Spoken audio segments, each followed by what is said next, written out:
short sleeves hot. No, it was more like it's August in Ethiopia hot.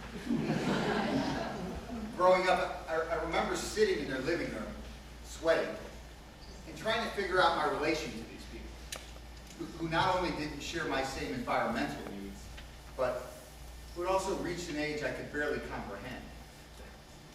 But my grandparents firmly believed in the 3 F's of life: family, faith, and food. So every Sunday for 29 years, I bore the heat and religiously showed up for dinner. The very day I turned to 14, my father put me on a boat. In my pocket he stuffed 200 lira and the address of a cousin in a place called Hoboken, New Jersey. The only advice my father gave me, tengo familia.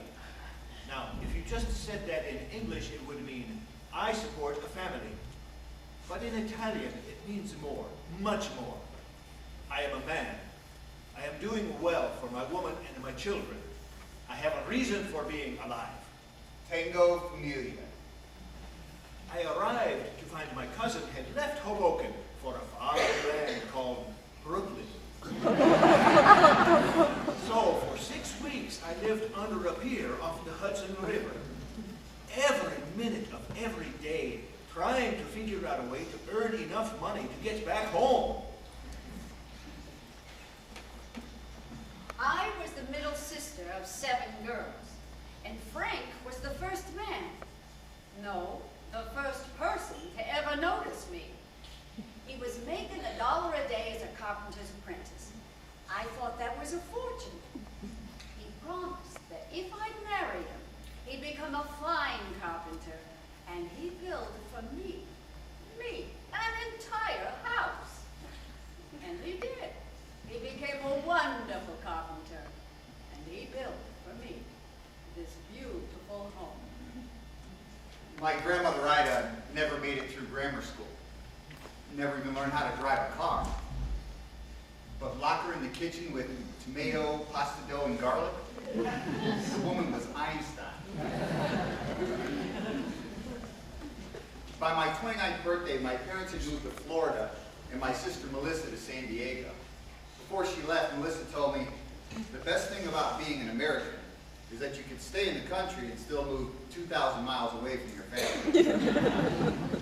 I stayed near my grandparents.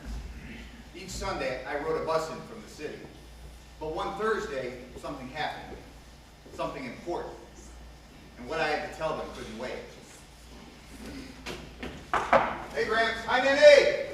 Nick, your grandmother is going to tell you to do something for her. Refuse. Nicholas! You have to do something for me. First, you hungry? No, Nan, I just ate. I can't stay long. Like I said on the phone, I just have to make this announcement. He has no time to do you any favors, Ida. What did you have for dinner? Chinese food. Chinese? Nan? You're telling me that's food? Well, everyone eating it seemed to think so, yes. 30 years ago, I had dinner in a Chinese restaurant. To this day, I have no idea what I ate. I'll make you food. Nan, I'm full. Fine. I'll make you a sandwich. Nan! You look hungry. How? Tell me exactly, how do I look hungry? You're breaking my heart, Nicholas. Right, all right. A small sandwich. Good. What do you want on it? I don't care. How about provolone and ham? Perfect. Good. I'll make you a provolone and ham sandwich, and you tell your grandfather he can't drive no more. What? Don't listen to her, Nick. 2 days ago, at the Grand Union parking lot, he puts the car in reverse, it goes forward. I thought it was reverse. I put it in a second. Right into a Japanese car. Thank God no one was killed. I barely dented the fender. 2 weeks ago at the 7-Eleven, he means to step on the brake. He steps on the gas pedal. We go very fast for about 2 feet. Right into a Japanese car. Gramps, we've talked about it. You know you shouldn't be driving anymore. You're telling me what to do. I used to change you diapers. You've told me. I appreciate it. He never changed your diaper. Look, Prince, it's too dangerous with you behind the wheel. I get in the car with him, I scream the entire way. She's a real pleasure to drive. All right, man. Why don't you make the sandwich? I'll talk to him. Could you please turn on the air conditioner in here? It's sweltering. That's crazy. It's only June. But it's hot. The air conditioner does not go on until the 4th of July. Open a window.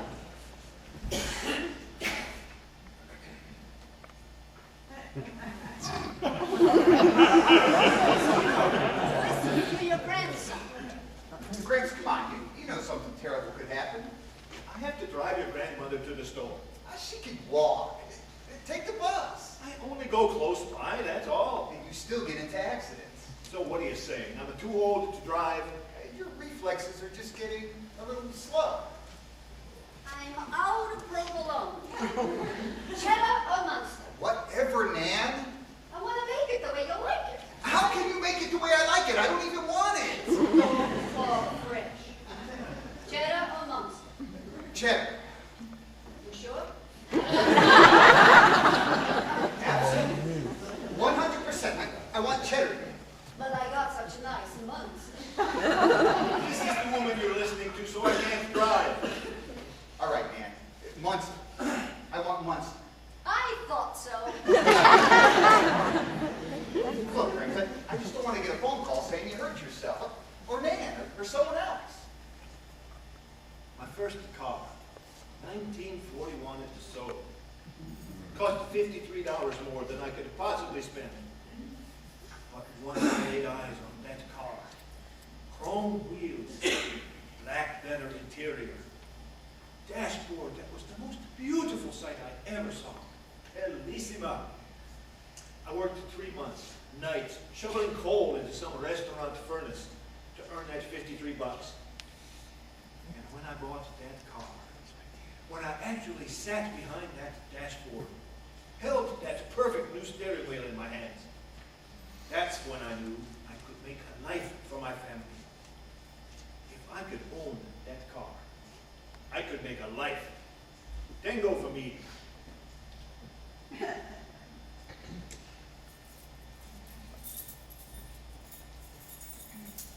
Thank you. I got another set.